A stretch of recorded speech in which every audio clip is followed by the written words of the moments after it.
Hello students, आज आपण शिकणार आहे परत एक नवीन स्क्वेअर फाइंड आउट करण्याची ट्रिक। याच्या आधीच्या व्हिडिओमध्ये आपण युनिट प्लेसला एकक स्थानी 5 असल्यानंतरच्या नंबर्सची स्क्वेअर फाइंड आउट करण्यासाठी एक ट्रिक बघितली। आता आपण ज्या नंबरच्या युनिट प्लेसला 1 आहे अशा नंबरचा स्क्वेअर फाइंड आउट करण्यासाठी एक छान मस्त अशी ट्रिक बघणार आहे की आपला जो स्क्वेअर आहे तो विदिन फ्यू सेकंड्स आपल्याला फाइंड आउट करता येईल। फॉर एक्झाम्पल मी घेतला 41 1चा स्क्वेअर आपल्याला माहिती किती असतो 1। त्याच्यानंतर 4चा स्क्वेअर किती आहे 16 आणि 4 + 4 त्याच नंबरमध्ये तोच नंबर ॲड करायचा। 4 + 4 किती झाले 8।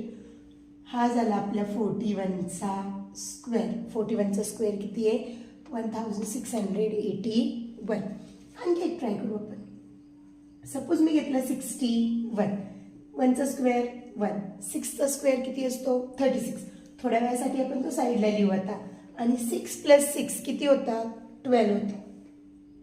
मग तो 12चा 1 आहे 2 इथे लिहिला आणि 12चा 1 या 6 मध्ये ॲड करायचं 7 3 म्हणजे हा झाला 61चा स्क्वेअर। जर 2 डिजिट नंबर आला तर तो काय करायचा इथे ॲड करायचा। आणखी घेऊ आपण 71चा स्क्वेअर 1चा स्क्वेअर 1 7चा स्क्वेअर 49 बट 49 आता थोडा वेळ साईडला लिहिते। त्याच्यानंतर 7 + 7 14 4 इथे आला 1 इकडे गेला हे ॲडिशन किती झालं 50। हा झाला 71चा स्क्वेअर।